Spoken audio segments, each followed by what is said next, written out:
بحبك يا بلادي بحبك يا بلادي مع الشريف المصري. أهلا وسهلا بيكم.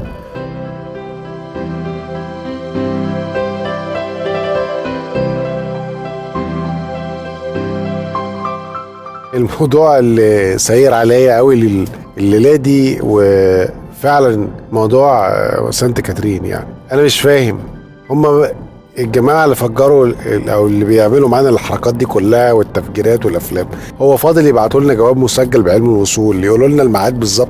أنا مش فاهم، أنا الحقيقة مش فاهم، مش عارف وزير الداخلية بتاعنا دماغه ماشية إزاي. يعني في إيه؟ واحد بيقول لك حاجة بتنونو وبديل تبقى قطة، هي مفيش غير الكنايس اللي هتتضرب لك الأيام اللي جاي. ركز بقى، ركز، يعني ركز في الكنايس اللي هي الناس كلها عارفة ان في كنايس عندنا عمرها وتاريخها كبير. نخلي بالنا سانت كاترين، يعني نخلي بالنا بقى. يعني الاماكن اللي هتتضرب في الفترة اللي جاية باختصار شديد جدا يا فندم، يا فندم مفيش حاجة هتحصل غير في النقطة دي بس. كل الموضوع إثارة الفتنة الطائفية للدول الخارجية، وحاجة زي سانت كاترين يبقى عايزة حماية دولية. يعني حضرتك انت فاهم النتيجة اللي بعد كده تبقى ايه؟ انت مش عارف تحمي الأقلية فاحنا هنحميهم. حضرتك مش شايف ده يا فندم؟ يبقى حضرتك في مشكلة. أرجوك يا فندم، أرجوك تركز شوية وتعرف ان التهديد جاي لك في الحتة الفلانية.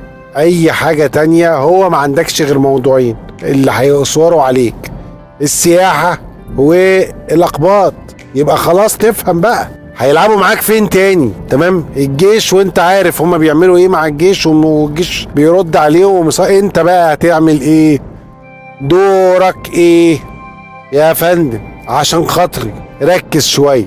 موقف زي المواقف اللي بتحصل دي، ما هي خلاص انت عارف، زي بالظبط من 6 سنين كده برضو ما اتضربت اول كنيسة. يعني خلاص بقى انت المفروض تكونوا حفظتوا الناس دي بتفكر ازاي. الناس دي طريقة تفكيرها محدد. محلات الدهب زمان، يعني محلات المسيحيين، لازم تبقوا فاهمين ان هي كلها عبارة عن رسائل مش لحد غير للخارج، وانت لازم تفهم ده. يبقى تأمينك لازم يبقى في تركيز بشكل معين. مش هينفع تفضل سايب الموضوع كده ونشتغل بالصدفة.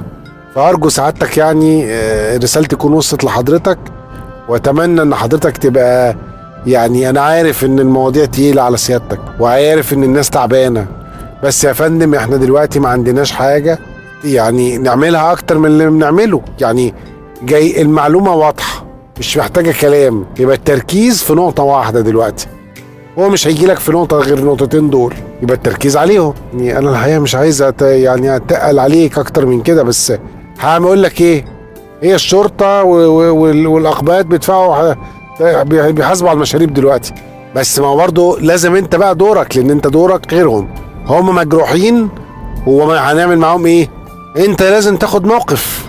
فأرجو إن حضرتك كده إيه تعيد نظر في هذا الموضوع وتقول لنا، يعني مش لازم تقول لنا، يعني تخلي بالك بقى، عشان احنا خلاص يعني جوه بقى الموضوع صعب، وبالذات شكلنا بره بقى وحش قوي قوي قوي قوي.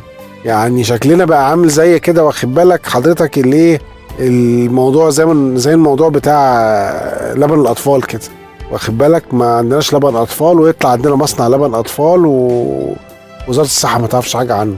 يعني مش عايزين يبقى شكلنا كده أكتر، يعني كفاية. تحياتي الريف المصري، بحبك يا بلادي بحبك يا بلادي.